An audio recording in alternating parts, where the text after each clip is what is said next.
James Harden led an improbable Brooklyn Nets comeback over the Phoenix Suns without Kevin Durant and Kyrie Irving. I'm Robin Lundberg here with Ben Pickman and the fantasy exec Corey Parson. And guys, it's been a minute since that trade went down. And I think a couple things that were underestimated a little bit.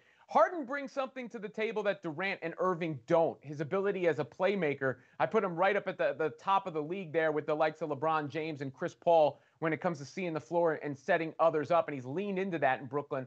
He's also reliable, right? I mean, he's never really missed time for injury. He plays big minutes. And I believe if the big three is out there, the Brooklyn Nets will be playing for the NBA championship. So has Harden been validated for trying to get to the Nets, Corey?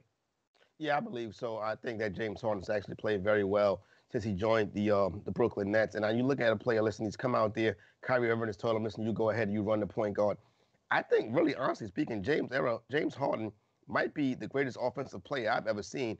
The way that he maneuvers with the basketball, like you said, Robin, the way he sees the floor. So I've been very impressed with James Harden. And listen, one thing that you can say about this Brooklyn Nets team begrudgingly is that was a big-time victory last night. The Phoenix Suns are playing excellent basketball. They were able to come back from 24 points and get that win without Kevin Durant and Kyrie Irving. So shout out to the Brooklyn Nets. They may lose to the bad teams, but they've been beating the good ones. Yeah, they've beat almost every good team that they've played and have really played better since that Detroit Pistons game, Ben. You know, overall, what do you make of Harden and where he's at now?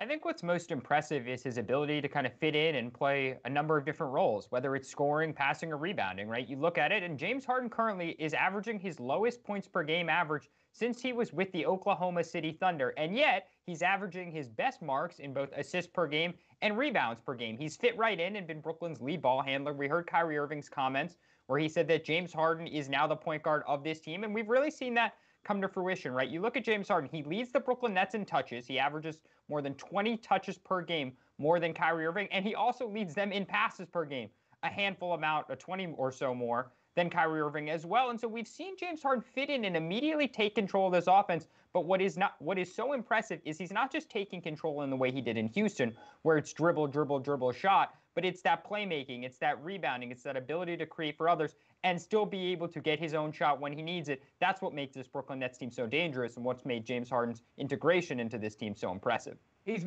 playing a more aesthetically pleasing brand of basketball with Brooklyn, which, you know, can take some of the bad taste perhaps out of people's mouth, that the way that it ended in Houston. And I think something that's interesting about the Nets' big three is you could look at each of them individually and appreciate watching what they do specifically, as there isn't so much overlap between their skill sets. The overlap is they're all brilliant isolation players, but when you take them in isolation, they all do different things.